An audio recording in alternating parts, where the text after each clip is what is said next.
drilling a hole in your skull to release evil spirits, covering your open wounds with flesh-eating maggots, using deadly poisons like arsenic and mercury to cure disease. These aren't scenes from a horror movie. These were real medical treatments. For centuries, the history of medicine has been a catalog of horrors, a parade of bizarre, brutal, and seemingly insane practices that often left patients worse off than when they started. It's easy to look back and laugh, or to shudder at the ignorance of our ancestors. But what if some of them were right? What if, hidden within these barbaric practices, were the seeds of modern medicine? What if some of these bizarre, disgusting, and terrifying treatments actually worked? And what if I told you that many of them are still being used today? Tonight, on Dark Chronicles, we open the strange and unsettling casebook of medical history. We will investigate the most bizarre cures that, against all odds, were scientifically proven to be effective. From flesh-eating maggots that save limbs, to deadly fevers that cure syphilis, to shock therapy that can pull a mind back from the brink of suicide. This is the story of accidental genius, the poisoner's paradox, and the surprising redemption of medicine's darkest chapters. If you believe that the line between a poison and a cure is sometimes just a matter of dose, then subscribe to Dark Chronicles and ring the bell. We investigate the strange, the shocking, and the surprisingly true stories from the history of science. Join our investigation. Let's start with something that will test your stomach. Maggots, the larvae of flies. For most of human history, they have been a symbol of death, decay, and disease. The last thing you would ever want to see near an open wound. And yet, for centuries, military surgeons on the front lines of history noticed something strange. During the Napoleonic Wars, and later in the American Civil War, they observed that soldiers left for dead on the battlefield, whose wounds became infested with maggots, often survived. Their wounds were clean, free of infection, and healed faster than those of soldiers treated in the clean, sterile tents of the field hospital. It was a bizarre, counterintuitive observation, an accidental discovery in the midst of carnage. It wasn't until the 1920s that a physician at Johns Hopkins University, William Baer, decided to study this phenomenon scientifically. He cultivated sterile, medical-grade maggots and began applying them to the chronic, non-healing wounds of children. The results were miraculous. Wounds that had been open for years, filled with dead, rotting tissue, were cleaned down to the healthy pink flesh in a matter of days. So, why does it work? It turns out that these tiny, disgusting creatures are nature's most precise surgeons. They only eat dead, necrotic tissue, leaving healthy tissue completely unharmed. Their saliva contains a cocktail of powerful enzymes that dissolve infected flesh and antimicrobial compounds that kill even the most dangerous antibiotic-resistant bacteria, like MRSA. They don't just clean the wound, they disinfect it. Maggot therapy fell out of favor with the rise of penicillin in the 1940s. But now, in the 21st century, as we face a crisis of antibiotic resistance, these creepy, crawly cures are making a comeback. In 2004, the FDA officially approved medical maggots for use in treating diabetic foot ulcers, bed sores, and other chronic wounds. The cure that seemed medieval is now on the cutting edge of modern medicine. But maggots aren't the only creepy crawly in the doctor's bag. Meet the medicinal leech, Hirudo medicinalis. For over 3,000 years, these parasitic worms were the workhorses of medicine. In the 18th and 19th centuries, leeching, or bloodletting, was the answer to almost every ailment. Doctors believed that sickness was caused by an imbalance of humors in the body, and that removing excess blood would restore health. It was a practice that killed as often as it cured. But once again, there was a kernel of truth in the madness. Today, leeches are back in the operating room, and they are saving lives. After complex reconstructive surgery, like reattaching a severed finger or an ear, blood can pool in the reattached part, causing it to die. This is called venous congestion. A single leech can attach to the site and for about 45 minutes act as a perfect temporary drainage system, removing the pooled blood and allowing fresh, oxygenated blood to flow in. But that's not all. The leech's saliva is a complex chemical factory. It contains a powerful anesthetic so you don't feel the bite, and more importantly, it contains a potent anticoagulant called hirudin. This substance prevents blood from clotting, ensuring that the wound continues to bleed for hours after the leech has detached, further improving circulation.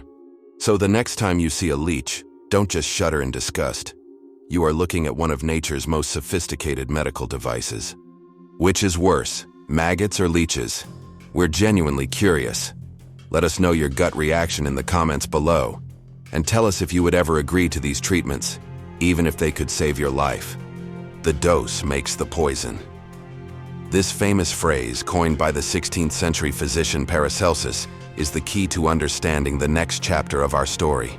For centuries, some of our most effective medicines were also our most deadly poisons. It was a dangerous game of brinkmanship, a chemical tightrope walk between a cure and a coffin. Consider arsenic, the king of poisons, the favorite tool of assassins throughout history. It's a name synonymous with a painful, agonizing death. And yet, for centuries, it was also a medicine. In the early 1900s, before the discovery of penicillin, the most feared disease in the world was syphilis. In its late stages, it caused madness, paralysis, and a horrific death.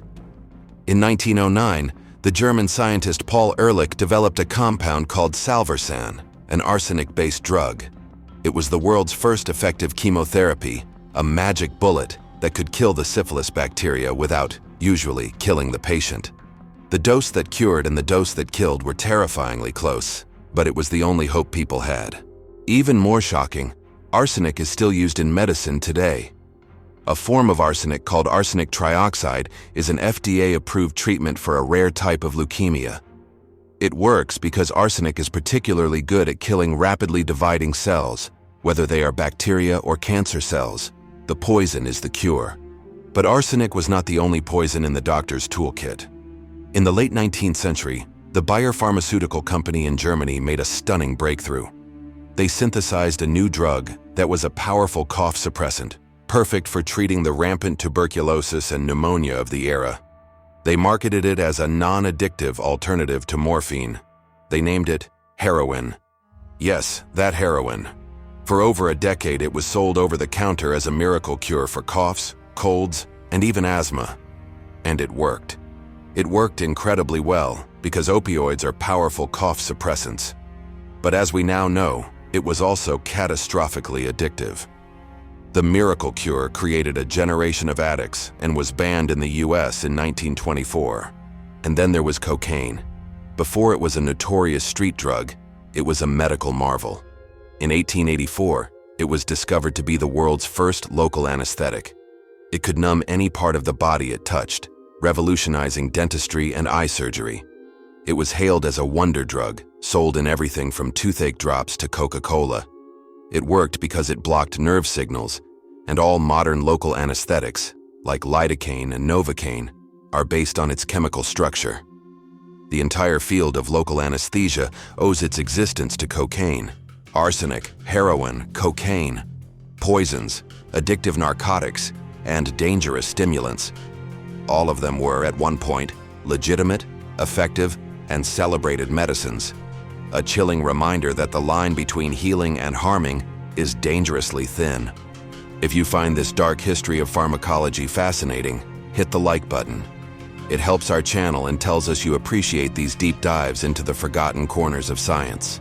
In the early 20th century, the asylums were filled with patients suffering from a condition called general paresis of the insane. It was a death sentence. Patients would descend into a spiral of dementia, delusions, paralysis, and ultimately, death. No one knew what caused it, and there was no cure. But an Austrian physician named Julius Wagner Jauregg noticed something strange. Some of these patients would spontaneously recover after contracting another illness that caused a high fever, like typhoid or tuberculosis. He began to wonder, could you fight one disease with another? Could you use a fever to burn the madness away? He decided to test his theory. In 1917, he took patients suffering from general paresis and intentionally infected them with malaria. It was a desperate, insane-sounding gamble. He was giving his dying patients another deadly disease. But it worked. The raging fevers of malaria, often reaching 104 degrees Fahrenheit or higher, killed the heat-sensitive bacteria that caused the insanity. Wagner Jauregg would let the fever burn for a week or two, and then cure the malaria with quinine. The results were astonishing. Patients who were once catatonic and delusional were suddenly lucid and able to return to their families.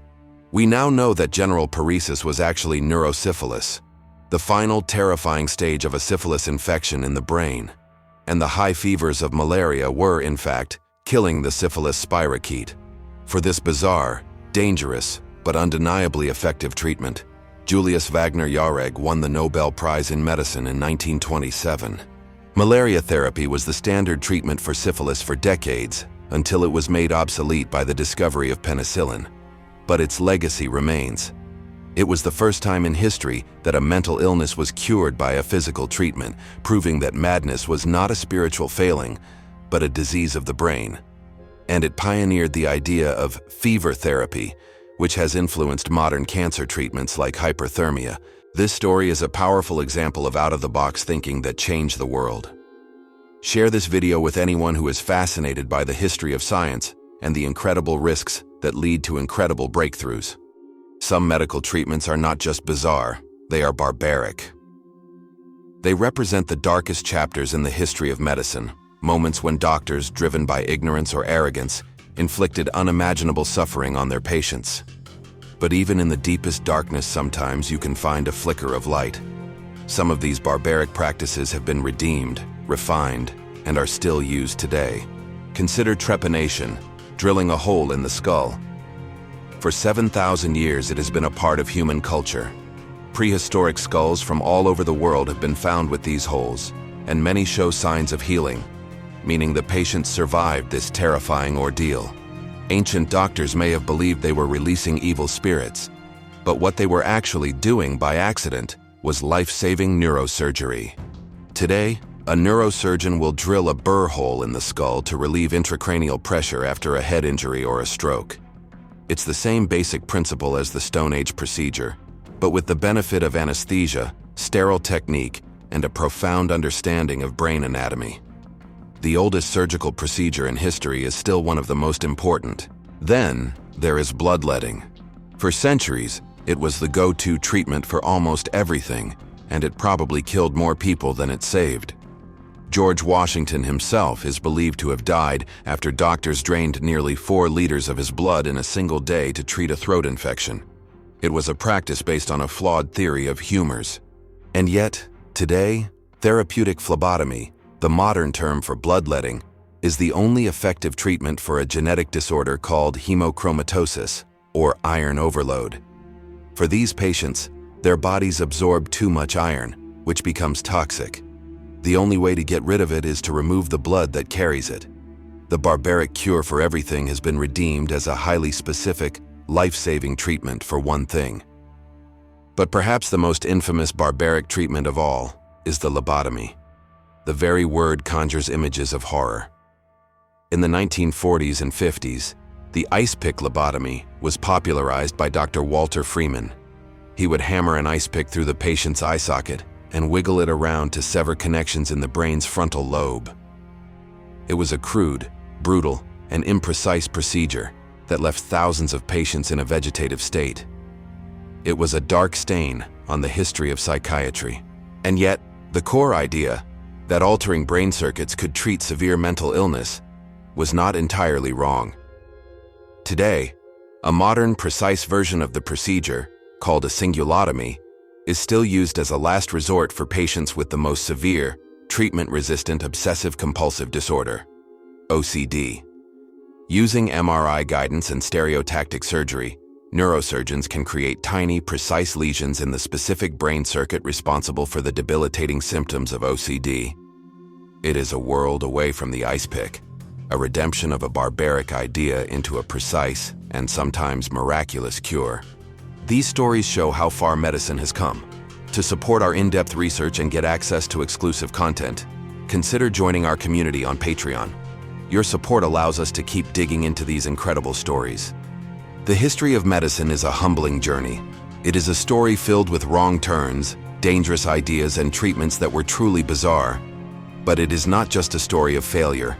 It is also a story of accidental discovery, of finding wisdom in the weird, and of redeeming the mistakes of the past. Maggots, leeches, poisons, and fevers. These were not the work of madmen. They were the desperate attempts of healers working at the very edge of human knowledge. They were observing the world, seeing what worked, even if they didn't understand why. The ancient Egyptian who put moldy bread on a wound was, unknowingly, administering penicillin. The Stone Age shaman who drilled a hole in a skull was, by accident, performing life-saving neurosurgery. These bizarre treatments teach us a powerful lesson. The line between a poison and a cure is dose. The line between barbarism and therapy is precision. And the line between madness and genius is sometimes just a matter of time. The next time you hear about a strange new medical idea, don't be so quick to dismiss it. It might sound crazy today, but tomorrow it might just be the cure. What was the most shocking treatment you learned about in this video? And what modern medical practice do you think people in the future will look back on as bizarre? Let us know your thoughts in the comments. If you were fascinated by the story of the lobotomy, you need to watch our full investigation into the dark history of mental asylums. Click the video on your screen now to continue your journey into the shadows of medical history. History is full of stories that are stranger than fiction. At Dark Chronicles, we believe that the truth is the most interesting story of all. If you agree, subscribe and become part of our community of curious minds. We have so much more to uncover.